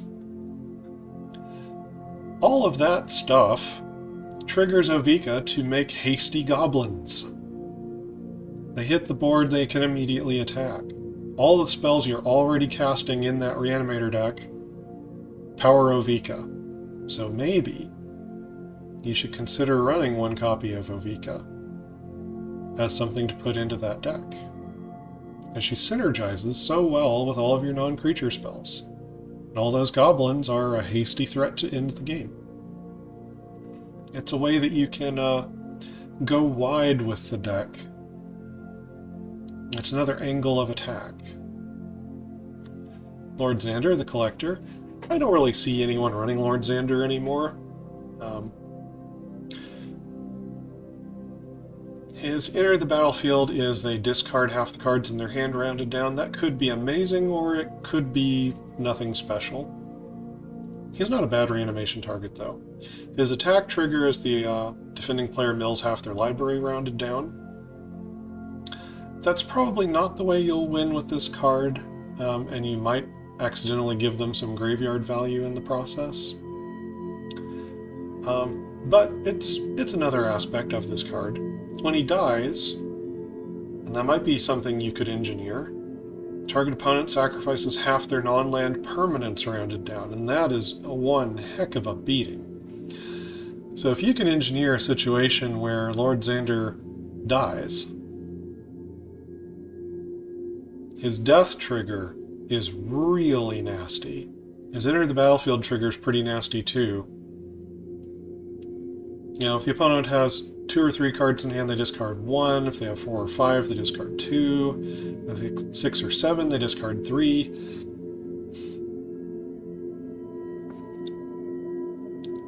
It could be very good depending on who you're playing.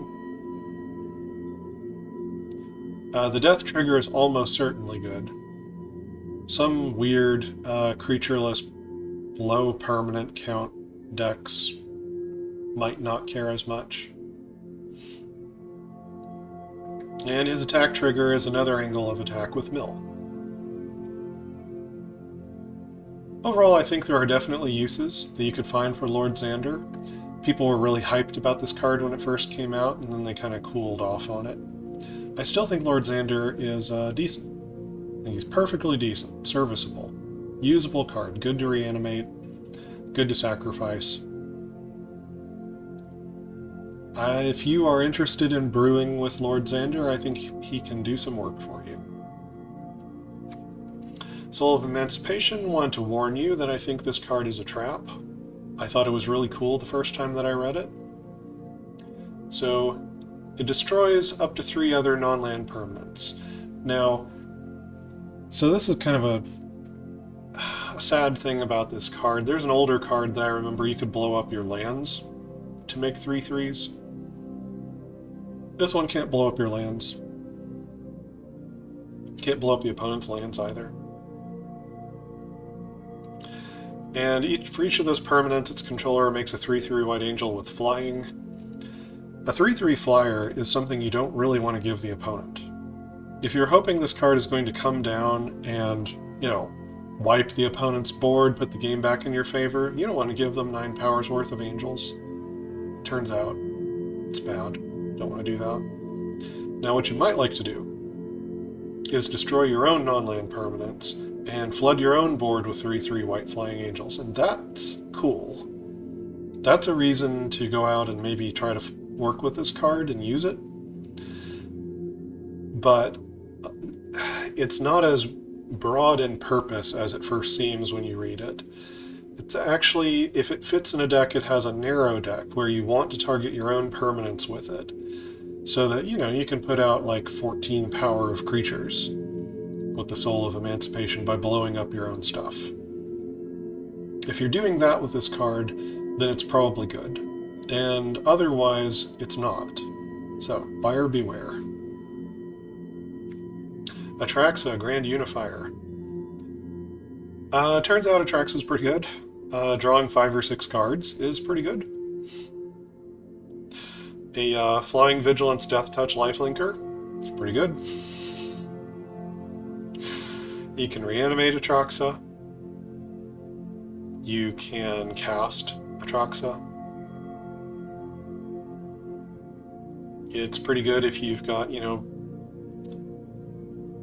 Bitter Reunion or something, and you can give Atraxa haste, gain that lifelink right away.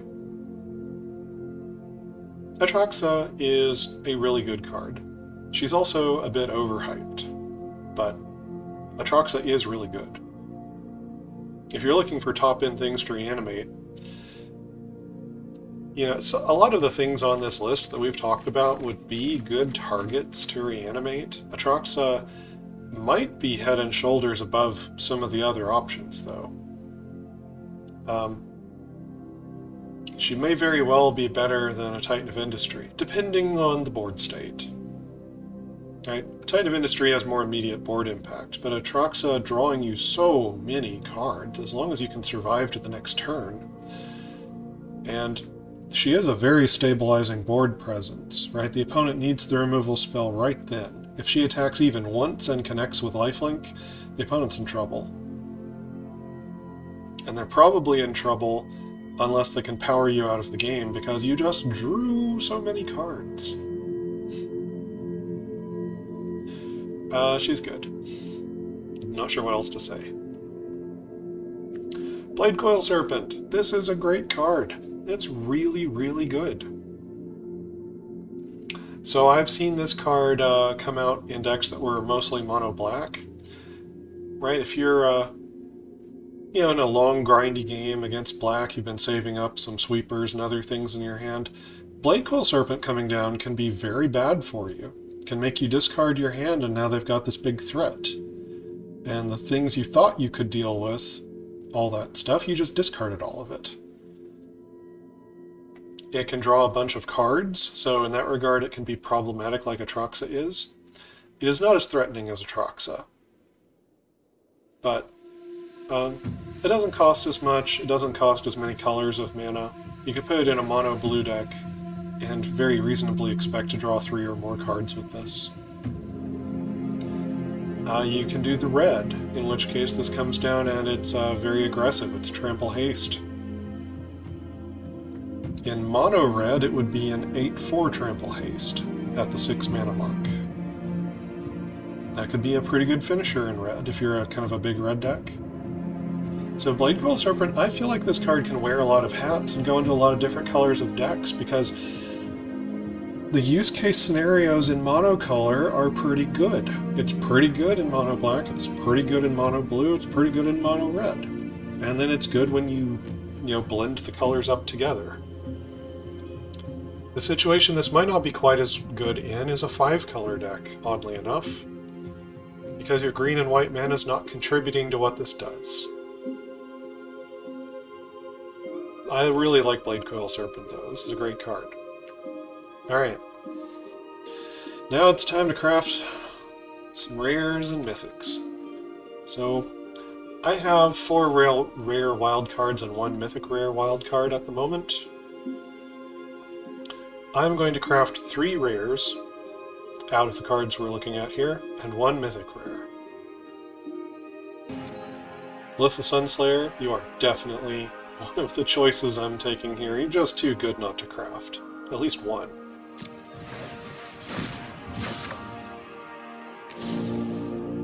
I went ahead and crafted a Glissa. I definitely knew I wanted to craft a Glissa. So I'm going to spend 2 more rare wild cards. They are between Archangel of Wrath, Urtai Resurrected, and Kaya, Intangible Slayer.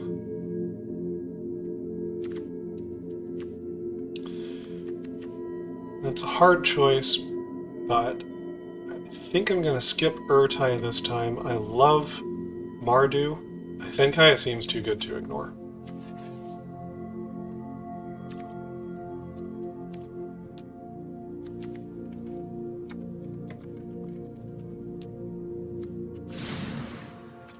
Archangel of Wrath. Definitely crafting you.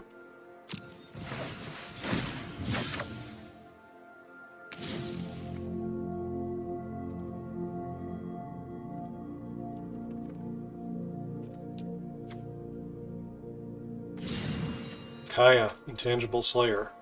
Definitely crafting you.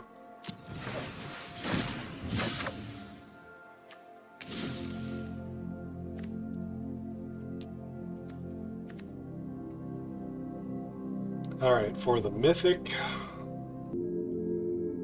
Alright, if you've been watching the series and seeing my comments on some of the other cards leading up to this point, you know that I'm interested in trying to cobble together some kind of a land strategy, some kind of a land deck.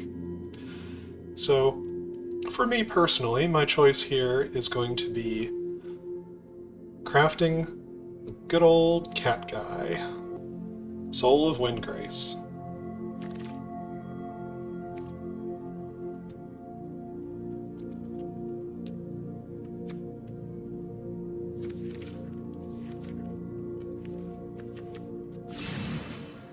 Soul of Windgrace.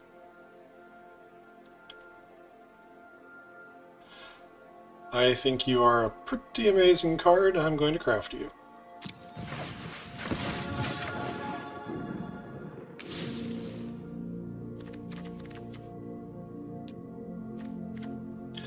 Alright, that brings us to the end of the Deckbuilding Toolbox series. I might update this as new cards enter the format, or possibly around the time of rotation. But until then, think about what I've said, decide which of the options presented make the most sense, and can go into the widest variety of decks for you. And stay cool.